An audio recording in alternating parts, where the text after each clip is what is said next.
आज आमच्याकडे जेवणाचा खास बेत होता। मस्त अशी पापलेट फ्राय करून घेतली होती मी आणि रस्सा होतच होता। म्हटलं व्हिडिओ काढून घेऊया, नंतर राहिलं तर राहून जाईल म्हणून मग असा व्हिडिओ काढत घेतलाय। छान मोठ्या मोठ्या कोलंब्या होत्या, त्याच्यामध्ये शेवग्याची शेंग, आमच्याकडे शेकटाची शेंग म्हणतात, आणि छान वांग बटाट आणि वाटण थोडंसं घालून मस्त असा रस्सा करून घेतलेला। आणि बाकी होत्या माझ्या फक्त चपात्या।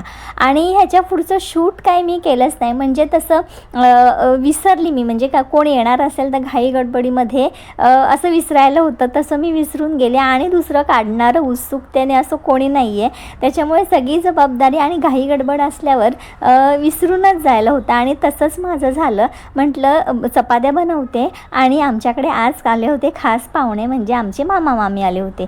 नेहमी त्यांच्याकडे आम्ही जेवायला जातो, आज आम्ही त्यांना इन्व्हिटेशन दिलं होतं जेवणाचं, म्हणून ते खास आमच्याकडे जेवणासाठी आले होते आणि मस्त मच्छीचा बेत केला होता। पण त्यांनासुद्धा आवडलं असतं व्हिडिओमध्ये यायला, पण मी बाकीचं काही शूट केलंच नाही। त्याच्यामुळे आजचा व्लॉग एवढाच, भेटूया अशाच छानशा एका व्हिडिओमध्ये, तोपर्यंत बाय।